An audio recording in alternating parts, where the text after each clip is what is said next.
Paano mo masasabi na nagkakasala ka? At bakit minsan, kahit alam nating mali, parang masarap pa rin siyang gawin? May naging observation si Aristotle noon. Sabi niya, kahit na alam ng tao ang tama, natatalo pa rin siya ng kanyang sariling desire. At kung iisipin nating mabuti, may katotohanan nito. Halimbawa, kahit na alam nating mali ang pagsisinungaling, nagsisinungaling pa rin tayo. Kahit na alam nating nakasisira ang pride, minsan gusto pa rin natin na tama tayo. Ngayon, paano nga ba natin nasasabing masama ang isang bagay?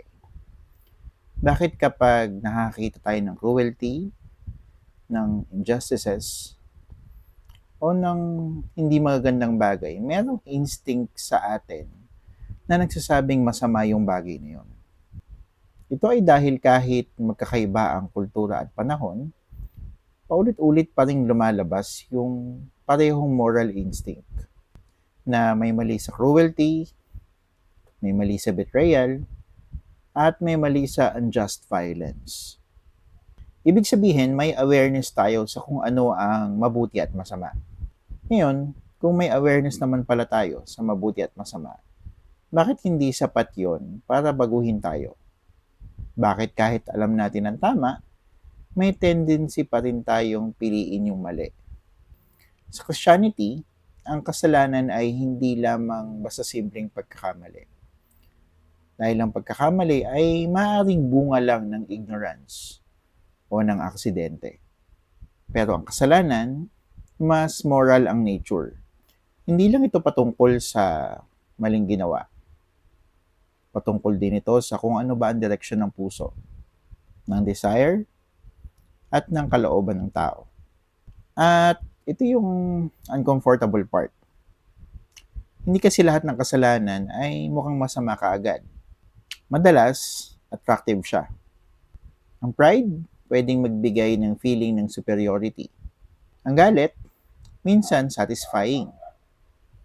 Yung lust, merong temporary pleasure.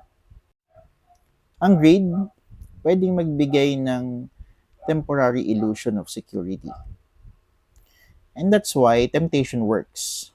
Dahil may bahagi sa atin na gusto yung mga bagay na yun.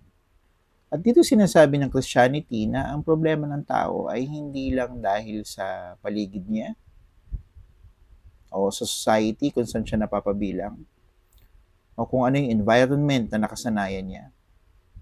Hindi lang din ito dahil kulang siya sa edukasyon.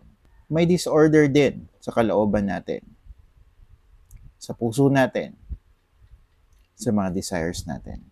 Kaya sabi ni Paul sa Romans chapter 7 verse 19, sapagkat hindi ko ginagawa ang mabuting gusto ko.